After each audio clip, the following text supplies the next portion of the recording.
ونصلي ونسلم على رسوله الكريم أما بعد فإن الله تبارك وتعالى قال وما أرسلنا من رسول إلا ليطاع بإذن الله وقال سبحانه وتعالى الذي خلق الموت والحياة ليبلوكم أيكم أحسن عملا وهو العزيز الغفور صدق الله مولانا العظيم. عظیم جی وقار اللہ رب العزت کا بے پناہ لطف اور کرم ہے کہ جس کی توفیق سے ہم آج جمعۃ المبارک کی ان مبارک ساعتوں میں اس کے گھر اس کا اور اس کے حبیب مکرم صلی اللہ علیہ وسلم کا ذکر کرنے کے لیے آج حاضر ہوئے ہیں. اپنی گفتگو کی ابتدا اس دعا کے ساتھ کریں گے کہ اللہ تعالی ہمارا آج اس مجلس میں حاضر ہونا، یہاں بیٹھنا، اس کا اور اس کے حبیب مکرم صلی اللہ علیہ وسلم کا ذکر کرنا، اللہ تعالیٰ اس کو قبول فرمائے، اس کو ہمیں سمجھنے کی توفیق دے اور عمل پیرا ہونے کی توفیق نصیب فرمائے. سامعین جی وقار، ہم آج جمعۃ المبارک کے اس دن میں جب گفتگو کر رہے ہیں تو آپ سب حضرات کے علم میں ہے کہ یہ مہینہ ربیع الاول شریف کا مہینہ ہے. یہ مہینہ ایک ایسی نسبت والا مہینہ ہے کہ جس مہینے کو نسبت ہے حضور اکرم صلی اللہ علیہ وسلم کی ذات بابرکت سے. یہ مہینہ آپ صلی اللہ علیہ وسلم کی ولادت بسعادت کا مہینہ ہے. یہ ایک ایسا مہینہ ہے، ویسے تو اللہ تعالیٰ نے 12 مہینے اللہ نے بنائے ہیں، ہر دن اور ہر رات اللہ نے بنائی ہے، مگر ہمیشہ ذہن میں رکھیے کہ اگرچہ ہر دن اور رات اور ہر ہفتہ ہر مہینہ اس کا خالق اللہ کی ذات ہے اور خلقت کے اعتبار سے اللہ نے اس کو بنایا ہے، اس جہت سے وہ برابر ہے. مگر ہر ماہ کو اور اس ماہ میں موجود شبوں کو، راتوں کو، دنوں کو بعض اضافی ایسی فضیلتیں اور نسبتیں ہیں جو نسبتیں ہیں ان کی وجہ سے اضافی فضیلت حاصل ہے. یہی وجہ ہے کہ جو حضور اکرم صلی اللہ علیہ وسلم کا مولد شریف کا مہینہ ہے یہ اس ولادت باسعادت کی نسبت سے باقی مہینوں سے اعلیٰ اور اونچا ہو جاتا ہے. پھر یہ رات، جس رات کو حضور اکرم صلی اللہ علیہ وسلم آپ اس دنیا میں تشریف لائے اور آپ صلی اللہ علیہ وسلم کی پیدائش ہوئی، یہ رات ائمہ کرام نے اس بات کو بیان فرمایا کہ اس نسبت کی بنا پر حضور کی ذات سے، خاتم النبیین کی ذات سے جو نسبت ہے، اس نسبت کی بنا پر فرمایا کہ یہ رات شب قدر کی رات سے بھی افضل ہے. یعنی یہ مولد شریف کا مہینہ اور حضور کی جو اسپیشلی جو حضور کی ولادت کی رات ہے، جن ائمہ نے کہا کہ یہ شب قدر سے بھی افضل ہے. آپ دیکھیے نا، رمضان کو خاص فضیلت ہے قرآن کے نزول کا مہینہ ہونے کے اعتبار سے. اب جن ائمہ نے یہ بات کہی کہ اس کو اس سے بھی افضل ہے، فضیلت ہے، وہ اس جہت سے انہوں نے بات کہی، انہوں نے کہا کہ دیکھیے جب قرآن نازل ہو رہا ہے اور قرآن کی مناسبت سے ہم نے کہا کہ یہ لیلہ قدر جو ہے وہ سب راتوں سے افضل ہے، اللہ تعالیٰ نے قرآن میں فرمایا۔ تو جو صاحب قرآن جس رات کو اللہ تعالیٰ نے اس دنیا میں بھیجے ہیں، جن پر یہ قرآن نازل ہوا ہے، تو اگر اس نسبت اور جہت کے اعتبار سے دیکھیں تو انہوں نے کہا کہ یہ رات حضور کی پیدائش کی رات جو ہے یہ باقی رات اس شب قدر سے بھی افضل بن جائے گی۔ تو آپ دیکھیے نسبتیں بعض ایسی جڑ جاتی ہیں جو نسبتیں اس مہینے کو، اس رات کو، اس دن کو مبارک بنا اور اضافی فضیلت کا باعث بن جاتا ہے۔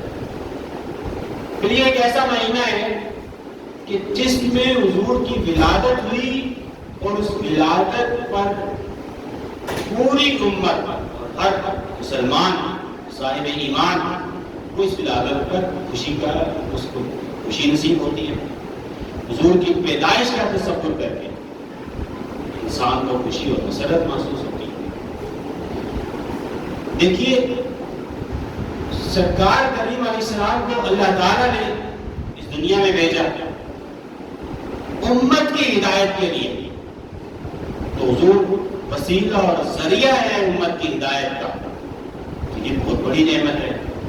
سرکار کی بدولت قرآن نصیب ہوا جو ایک زندہ معجزہ ہے۔ باقی معجزات ائمہ کو ملتے رہے، امت میں انبیاء کو ملتے رہے معجزات، مگر قرآن جیسا معجزہ کسی پیغمبر کو نہیں نصیب ہوا۔ تو اس جہت سے یہ بڑی نعمت ہے۔ حضور کی ولادت کی برکت سے، ولادت ہے تو سرکار کی ذات ہے، اور پھر ہی نزول قرآن بھی ہے، نزول وحی بھی ہے۔ قرآن نے حکم دیا اس کی فرحت کا۔ اللہ تعالیٰ نے جہاں آپ آیت سنتے پڑھتے رہتے ہیں کہ اللہ تعالیٰ نے فرمایا قل بفضل اللہ وبرحمتہ، جو آیت ہے آخر آیت جو وہاں پر اللہ تعالیٰ فرماتے ہیں میری فضل کی وجہ سے اور میری رحمت کی وجہ سے تم اس پر فرحت مناؤ۔ فرمایا فبذلک فلیفرحوا، امر کا صیغہ لے کر اللہ تعالیٰ، تو مولد پر جو فرحت ہے اس کا اللہ تعالیٰ نے حکم دیا قرآن میں۔ حضور کی ولادت کا تصور کر کے خوشی منانا اس کا حکم دیا۔ ہمیشہ ذہن میں رکھیں جو اختلاف ہوا علماء میں، اہل علم میں، وہ اختلاف اس خوشی کے اظہار میں حیات قدائیہ کا اختیار کرنا، مروجہ صورت کا اختیار کرنا، وہ وجہ اختلاف ہے، وہاں اختلاف ہے کہ جی آپ مشن پر رات جلوس نکالیں گے نہیں نکالیں گے، گلی محلے میں چراغاں کریں گے یا نہیں کریں گے، گلی گلی میں حضور کی مجلسیں، حضور کے ذکر کی محفلیں کریں گے یا نہیں کریں گے۔ تو جو اختلاف ہوا وہ مطلق فرق میں اختلاف نہیں ہوا، اختلاف ہوا اس کا حیات قدائیہ اختیار کرنی ہے یا نہیں کرنی، تو اس پر اختلاف ہوا، اور یہ ایک فقہی اختلاف ہے، یہ اختلاف ایک فقہی اختلاف ہے، اور اس بات میں بات صورت اتفاق رہا ہے کہ بھائی اللہ تعالیٰ نے خود، میں نے آپ کو بتلایا نص بھی آگے قرآن کی، لیکن آپ چین پہ بیٹھ جائیں نہیں مناسب، یہ طبیعت زیادہ نہ خراب ہو۔ تو اب یہ جو بات آپ کو میں گزارش کر رہا ہوں یہ کہ یہ جو بات آ گئی کہ فرحت جو ہے خوشی، اس کا تو اللہ تعالیٰ نے قرآن مجید میں حکم دے دیا، میں فلیفرحوا، نعمت قرآن ملنے پر خوشی کرنی ہے، حضور کی ذات اللہ تعالیٰ نے اس دنیا میں بھیجا اس پہ فرحت کرنی ہے، تو یہ تو فرحت ہے مطلق، تو اس کا تو اللہ نے نص صریح میں حکم دے دیا ہے کہ اس پہ خوشی محسوس کرو، خوشی مناؤ، تو اس کا تو نص میں آ گیا۔ محلے نظر جو بنے وہ فرحت نہیں ہے، خوشی نہیں ہے، لہذا ہر صاحب ایمان پر لازم ہے اور ہر مسلمان پہ لازم ہے کہ سرکار کی ولادت کا تصور بھی جب کرے اسے خوشی ہونی چاہیے، اسے خوشی ہونی چاہیے، اللہ نے حکم دیا ہے، اور خوشی کی بات ہے بھی، اتنی بڑی نعمت اللہ کی نصیب ہوئی ہے۔ اللہ نے فرمایا لقد من اللہ علی المؤمنین، اللہ نے ہزار نعمتیں کی ہیں مگر احسان نہیں جتلاتا اللہ تعالیٰ کا طریقہ کار یہ نہیں، مگر رسول کو بھیجنے کی بات کی تو فرمایا اللہ نے بڑا احسان کیا ہے، تو حضور کی ولادت احسان عظیم ہے، اس پر فرحت کا حکم ہے، تو جو محل نزا ہے اہل علم میں وہ فرحت نہیں ہے، مطلق فرحت نہیں ہے، وہ محل نزا ہے اس کی حیات اقتضائیہ، مروجہ طریق اختیار کرنا۔ یہ بات خود بھی سمجھیے اور لوگوں کو سمجھائیے بھی، کیونکہ بڑا یہ بڑے دکھ کی بات ہے کہ ہمارے ہاں اب عالم یہاں تک آ گیا کہ حضور کی فرحت کی بات آپ کریں کہ میلاد کی خوشی ہوئی ہے تو وہ والعیاذ باللہ آپ کہیے کہ فکری پستی یہاں تک آ گئی کہ وہ مطلق فرحت پہ بھی کہتے ہیں جی وفات ہے۔ یہ بات درست نہیں ہے، یہ رویہ درست نہیں ہے، یہ زیادتی ہے کہ مطلق فرحت تو اللہ نے حکم دیا ہے فَلْيَفْرَحُوا کہہ کے، مطلق فرحت کا اختلاف نہیں، یہ فکری اختلاف ہے کہ حیات اقتضائیہ، بھئی میں چراغاں کروں گا نہیں کروں گا، بھئی تم چراغاں نہ کرو، خوشی تو مناؤ، خوشی کا اظہار تو کرے نا، خوشی کے اظہار کا کیسے ہے کہ ذکر کرے اس کا، دل میں خوشی منا لو۔ وہ جو ہمارے ہاں ایک ہو گیا، ہمارے ہاں مقابلہ ہے، اعمال تقسیم کرتی ہے نا اپنے مقابلے بازی میں کہ یہ کرے گا تو یہ سنی ہے بریلوی، یہ کرے گا یہ دیوبندی ہے، یہ کرے گا یہ بابی ہے۔ تو یہ جو مقابلہ ہے نا اس کی بے برکتی آئی ہے کہ مطلق فرحت کا بھی انکار کر دیا بعض نے، یہ زیادتی ہے۔ حیات قضائیہ پہ اختلاف ہے، اور حیات قضائیہ پہ جملہ معترضہ کے طور پر ایک بات سمجھ لیجیے ہمیشہ، وہ کیا کہ جو فقہی اختلاف ہوتا ہے، فقہی اختلاف، اس پر کسی کو گمراہی کا عقیدہ، گمراہی کا فتویٰ دینا اور بدعتی قرار دے کے جہنم میں بھیج دینا، یہ علمی خیانت ہے۔ اس بات کو سمجھیں، جو فقہی اختلاف ہے اس پر گمراہی کا فتویٰ دینا اور جہنم پہ بھیج دینا اور بدعتی قرار دے دینا اور ضال اور مضل بنا دینا، یہ علمی خیانت ہے۔ ہمیشہ ذہن میں رکھیں، گمراہی بنتی ہے جہاں اعتقادی خلل واقع ہو، گمراہی میں بدلے گا عمل، فقہی اختلاف کی بنا پر نہیں بدلے گا گمراہی میں، گمراہی میں بدلے گا جہاں اعتقادی خلل آئے گا، وہاں وہ آپ کہیں گے کہ گمراہی ہے۔ اگر آپ فقہی اختلاف پہ ایک دوسرے کو گمراہ بنانے لگ جائیں گے تو پھر کوئی حنفی، کوئی شافعی نہیں بچے گا جو حنفی کو گمراہ نہ کہے، والعیاذ باللہ۔ حنفی یا شوافی کو کہیں گے، شوافی مالکیہ کو کہیں گے، تماشا لگ جائے گا۔ اور تاریخ میں ایسا کبھی نہیں ہوا کہ ہمارے بڑے صغیر کا ایک ماحول بن گیا، ایک خاص نا، جب سے ایک خاص طور سعودیہ پر جو قبضہ ہوا ہے، خاص ایک فکر پھیلنی شروع ہوئی ہے، اس کے الٹیمیٹ رزلٹ یہ نکلا کہ ہم گلی محلے میں ایک دوسرے کو گمراہ بنا رہے ہیں، بدعتی کہہ کے جہنم میں بھیج رہے ہیں۔ ورنہ علم کے باب میں جو علم پڑھنے پڑھانے والے ہیں وہاں پہ ایک بات سمجھ لیں کہ فقہی اختلاف پر ایسے گمراہی جہنم میں نہیں بھیجتے، وہاں اعتقادی خلل ہوگا جہاں وہاں پر آپ کہیں گے کہ یہ حقیقت سے، یہ حق سے ہٹ گیا، یا یہ ہے کہ آپ کوئی فقہی موقف میں آپ کسی ایسے موقف کو اختیار کر لیں جو اکثریت کی رائے سے آپ نکل رہے ہوں گے، تو آپ کہیں گے کہ اکثریت کی رائے سے نکلنے کی وجہ سے یہ گمراہی کی طرف جانے والے ہیں۔ اس فقہی اختلاف فی ذات ہی فقہی اختلاف کی وجہ سے نہیں ہوتا۔ یہ ایک ضابطے کے طور پہ، جملہ معترضہ کے طور پہ میں نے آپ کو بات بتلا دی، دو باتیں بتلا دی۔ ایک کیا بتلا دی کہ فرحت اللہ نے حکم دیا ہے خوشی کا، سرکار اتنی بڑی عظیم نعمت ہے کہ حضور کی آمد کا تصور کر کے مومن کا دل، مسلمان کا دل خوش ہونا چاہیے اور اس کا اظہار کرنا چاہیے برملا، چہرے پہ قبض کے آثار نہیں ہونے چاہیے، انتباس کی کیفیت نہیں ہونی چاہیے۔ اس کا مطلب ہے کہ آپ کو خوشی کا اظہار ہی نہیں، خوشی کا اظہار ہی نہیں۔ یہ بات کرنا کہ جی صحابہ کرام نے نہیں کیا، فلاں نے نہیں کیا، دیکھو جی صحابہ کرام نے میلاد منایا، فلاں نے میلاد منایا، یہ چیز جو چیز کلچرل ہے، جس کا تعلق ثقافت سے ہے، یہ جو مروجہ طریق اختیار کرنا ہے، یہ کلچرل چیز ہے، یہ آپ کی ثقافت ہے۔ اس کو آپ یہ کوئی کہہ دیں صحابہ نے نہیں کیا تو نہیں کیا، تو صحابہ کرام کے دور میں یہ کلچر نہیں تھا۔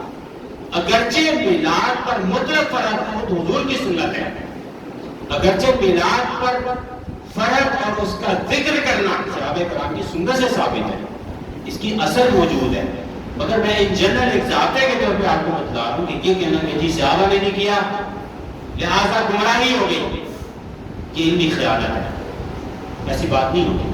صحابہ نے نہیں کیا، اس دور کا کلچر نہیں، جو چیزیں کلچرل ہیں، ثقافتی ہیں، وہ ثقافت کے اعتبار سے بدلتی رہتی ہیں، صحابہ کرام نے بینر اٹھا کے احتجاج کی کبھی؟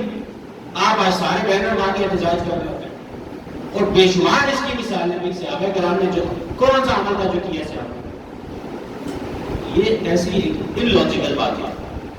سمجھ لیجیے کہ حضور کی ولادت پہ خوشی ایمان کا حصہ ہے، حکم ہے اللہ کا.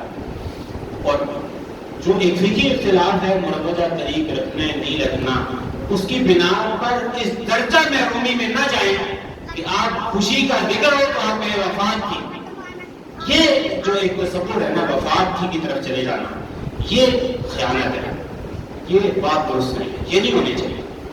اس کا مطلب کہ آپ اناد میں اور مقابلے میں اس ایکسٹینٹ پر چلے گئے ہیں کہ ولی اعوذ باللہ حضور کی وفات پر غمی کا اظہار کر دیا، یہ کیا بات ہے؟ حالانکہ حضور کی حیات بھی خیر ہے امت کے لیے، اور وفات بھی مثال فرما جانا بھی ہے. پہلے حضور کے جو تصرفات تھے، آپ کے جو روحانی اختیارات تھے، ہر وقت لمحہ گزرنے کے ساتھ وہ وَلَلْآخِرَةُ خَيْرٌ لَكَ مِنَ الْأُولَىٰ، ہر لمحہ حضور کے اختیارات، آپ کے تصرفات، آپ کی توجہات کی صلاحیت بڑھتی جا رہی ہے. سرکار کا ظاہر پردہ فرما جانا بھی ہم جیسوں کے لیے باعث خیر ہے. حضور کا ظاہر بھی باعث خیر موجود بھی، اور پردہ فرما جانا بھی باعث خیر ہے. لہٰذا ہمیں وفات وغیرہ کی بات کہنا کہ وفات ہو گئی، یہ بات درست نہیں ہے. یہ میں نے آپ کو ابتدائی طور پہ دو باتیں سمجھا دی. ایک تو یہ کہ فرحت خوب فرحت منائیں اور اس کا کھلے دل سے اظہار کریں، دل میں تنگی نہ آنے دیں، حضور کی ولادت کا تذکرہ کریں، ذکر کریں، اس سے تعلق کے حبی بڑھتا ہے حضور کی ذات کے ساتھ. دوسرا میں نے آپ کو بتا دیا کہ اس کو بدعت کہنا یہ بات درست نہیں ہے، یہ گمراہی کہنا بات درست نہیں. یہ ایک فقہی اختلاف ہے، آپ فقہی اختلاف میں آپ کی رائے یہ ہے، آپ اپنی رائے میں رہیے. ہماری رائے یہ ہے کہ چراغاں بھی کرنا چاہیے، ہماری رائے یہ ہے کہ گلی گلی میں جلوس بھی نکالنے چاہیے، اور ہم یہ سمجھتے ہیں کہ حضور سے محبت کا فی زمانہ تقاضا یہ ہے، اور اس کو اس کا اظہار اس جگت پر اس نہج پہ کرنا چاہیے تاکہ دنیا کو پیغام جائے جو امت محمدی میں اور نبی کے تعلق کو جو توڑا جا رہا ہے، اور حضور کے ساتھ حضور کی ذات پر اعتراضات کر کے سرکار کریم علیہ السلام کے کارٹونز بنا کر اور اس طرح کے اعمال کر کے جو ایک امت کا نبی سے تعلق کمزور کرنے کی کوشش کی جا رہی ہے. گلی گلی حضور کے جلوس نکلے، حضور کی ولادت کی خوشی کا اظہار ہو، گلی گلی محلہ سجائیں تاکہ ایک میسج جائے لوگوں کو کہ یہ امت حضور کی ذات سے آج بھی اس سے بڑھ کر محبت کرتی ہے. تم جتنا دبانے کی اور گھٹانے کی کوشش کرو گے، یہ امت اتنی زیادہ حضور سے اپنے نبی سے محبت کرے گی اور اظہار کرے گی. کائنات میں دیکھیے ماس کی جو برتھ ڈے سیلیبریشن ہے، ہم یہ کنسیڈر ہمارے نزدیک اس کی اصل قرآن میں ہے برتھ ڈے سیلیبریشن کی، ہمارے نزدیک اس کی اصل موجود ہے، مگر یہ کہ اس کا کلچر یہ ہمارا معاصر زمانے میں ہے. تو آپ کو تاریخ انسانی میں کوئی آپ مجھے شخصیت بتائیں آج کے دور میں، بلکہ آپ وہی آج کے زمانے میں بھی ایسی شخصیت دکھائیں جس کا میلاد اتنی خوشی سے منایا جاتا ہو. تو سرکار کا میلاد پورا مہینہ اور پورا سال منایا جاتا ہے. یہ میں نے آپ کو ابتدائی طور پہ دو باتیں بتائیں تاکہ آپ لوگ خوب خوشی منائیں حضور کی ولادت کی، خوب خوشی منائیں، دل کھول کے اس محبت کا اظہار کیجیے. اور جو مضمون تھا میرا اصل میں آج کی گفتگو کا، وہ مضمون یہ تھا کہ مولد حضور کی ولادت کی نعمت ہمیں ملی، وہ جو نعمت ہمیں ملی وہ ہمیں میسج کیا دیتی ہے. مضمون اصل میں نے یہ شروع کرنا تھا، وہ ایک ذیلی جملہ معترضہ کے طور پہ دو باتیں ہمیں اضافی سمجھنی، اچھی بات ہے، اس کو بھی سمجھنا چاہیے. آپ مضمون ہمارا آج کا یہ ہے، آج ہم اپنی گفتگو میں یہ سیکھ کے جائیں گے کہ میلاد شریف کا مہینہ آتا ہے، ہم خوشی مناتے ہیں، منانا چاہیے، پر ملا اس کا اظہار کرتے ہیں، دیوانگی کے ساتھ اظہار کرتے ہیں، وہ کرنا چاہیے. اس سے ایمان کا جو ایک حضور کی ذات کے ساتھ جو روحی تعلق ہے وہ مضبوط ہوتا ہے. مومن کا اپنے نبی کے ساتھ جو تعلق ہے وہ اس کا اظہار ہے، اس کا برملا اظہار کرنا چاہیے، معاصر زمانے کے تقاضوں کے مطابق کرنا چاہیے. یہ آپ کے ہمارے کلچر ہے، ہمارے زمانے کا لائٹننگ جو ہم نے یہ جو آپ لوگ چراغاں کرتے ہیں، یہ ہمارے دور کے کلچر ہے. صحابہ کے کرام کے زمانے میں تو توپوں کی سلامی نہیں دی جاتی تھی نا، تو آپ کہیں وہ بھی بدعت ہے اور گمراہی ہوگی، ایسا نہیں ہوتا. یہ ہمارے یہ فی زمانہ کلچرل چیزیں. خیر تو اب آج جو جس پر ہم اب اینڈ کرتے ہیں وہ یہ ہے کہ آج حضور کی ولادت کی خوشی بھی ہے، مگر یہ کہ میسج کیا ہے اس کا، ولادت محمدی کا، جس پر ہم اور آپ اور ہر مسلمان خوش ہے، تو پیغام کیا ہے؟ اس پیغام کو میں ذکر کرتا ہوں۔ میں نے قرآن مجید کی ایک آیت مبارکہ تلاوت کی، پہلے فرمایا یہ اللہ تعالیٰ نے فرمایا وما ارسلنا من رسول، فرمایا ہم نے ہر رسول جو بھیجا ہے وہ اس لیے بھیجا ہے لوگوں الا لیطاع باذن اللہ، کہ آپ اس کی اطاعت کریں، اللہ کے اذن سے رسول کی اطاعت کریں۔ جہاں ہم نے ولادت کی فرض بنانی ہے وہاں یہ بھی آج اس زمانے میں آج کے مجلس میں بیٹھ کے عزم کیجیے کہ ہم نے اس پیغمبر آخر الزمان کی تعلیمات کی اطاعت بھی کرنی ہے انشاءاللہ۔ بات آپ سمجھیں، جہاں خوشی منانی ہے وہاں اطاعت محمدی بھی کرنی ہے، کیونکہ بعثت کا مقاصد میں سے جو بڑا مقصد ہے، جو غرض ہے، وہ بھیجا اس لیے گئے ہیں، نبی بھیجا اس لیے جاتا ہے، رسول بھیجا اس لیے جاتا ہے کہ اس کی اطاعت کی جائے۔ حاضرین عزیز وقار، اللہ تعالیٰ نے ہمیں بھی بھیج دیا اس دنیا میں، ہمارے بعد بھی نسلیں آئیں گی، ہمیں اس دنیا میں کیوں بھیجا گیا؟ اس پر میں نے گفتگو کی تھی، تمہید باندھی تھی لاسٹ جو ہماری مجلس تھی اس کے اندر، اور اس کا سیکوینس میں نے باندھا تھا، میں اس کو دہراتا ہوں اور اس کے ایک جہت کو آج گفتگو کا موضوع بنائیں گے۔ پیغام میلاد کے طور پر نبی کی جو سرکار کی ولادت کا میسج کیا ہمارے لیے آج گفتگو میں نے آپ کو یہ بات سمجھانے کی کوشش کی تھی لاسٹ جو ہماری نشست ہوئی تھی اس میں، کہ انسان کی زندگی جو اللہ تعالیٰ نے اس دور میں ہمیں آپ کو بھیجا ہے وہ اس غرض سے بھیجا ہے، قرآن مجید کا اگر مطالعہ کریں تو یہ معلوم ہوتا ہے اس غرض سے بھیجا ہے کہ آپ اخلاقی کمال کو حاصل کریں۔ آپ اور ہم اللہ نے اس لیے اس دنیا میں بھیجا ہے کہ آپ اور ہم اخلاقی کمال کو حاصل کریں۔ پھر میں نے آپ کو یہ بات بتلائی تھی کہ ہم اس ایکسٹینٹ تک نہیں پہنچ سکتے، اخلاقی کمال حاصل نہیں کر سکتے تا وقت کہ ہم صحیح معنوں میں عبادت کا حق ادا نہ کریں۔ عبادت کا ایک وسیع تصور ہے جو میں نے آپ کو اپنی نشست میں جو سابقہ نشست تھی اس میں واضح کیا کہ عبادت محض اللہ تعالیٰ نے قرآن مجید میں جہاں عبادت کا ذکر فرمایا، انسان کا جہاں خلقت کا ذکر کیا، فرمایا کیا فرمایا اللہ تعالیٰ نے وَمَا خَلَقْتُ الْجِنَّ وَالْإِنسَ إِلَّا لِيَعْبُدُونَ، میں نے جن و انس کو لوگوں پیدا اس لیے کیا ہے کہ یہ میری عبادت کرے۔ تو اللہ تعالیٰ نے نصب العین ہماری زندگی کا کیا بنا دیا؟ عبادت۔ ہماری زندگی کا مقصد کیا بنا دیا؟ بتائیے، اللہ کی عبادت اور اس کی بندگی بنا دیا۔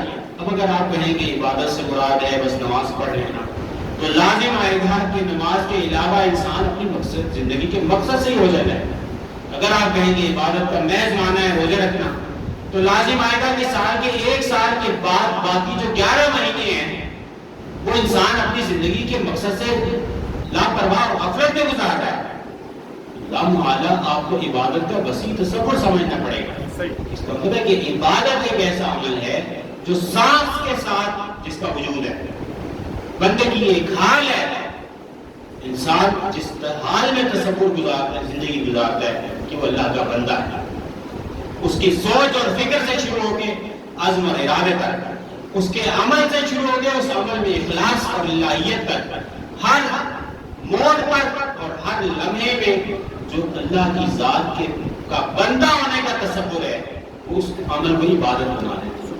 آپ کا مارکیٹ میں بیٹھنا اللہ کے لیے ہے تو عبادت ہے، تجارت کرنا حلال طریقے سے عبادت ہے، آپ کا کسی کے کام آ جانا عبادت ہے، آپ کا حتیٰ کہ حضور نے فرمایا کہ بھئی تمہارا اپنے بھائی کو دیکھ کے مسکرا لینا یہ بھی صدقہ ہے، خیر اور عبادت ہے۔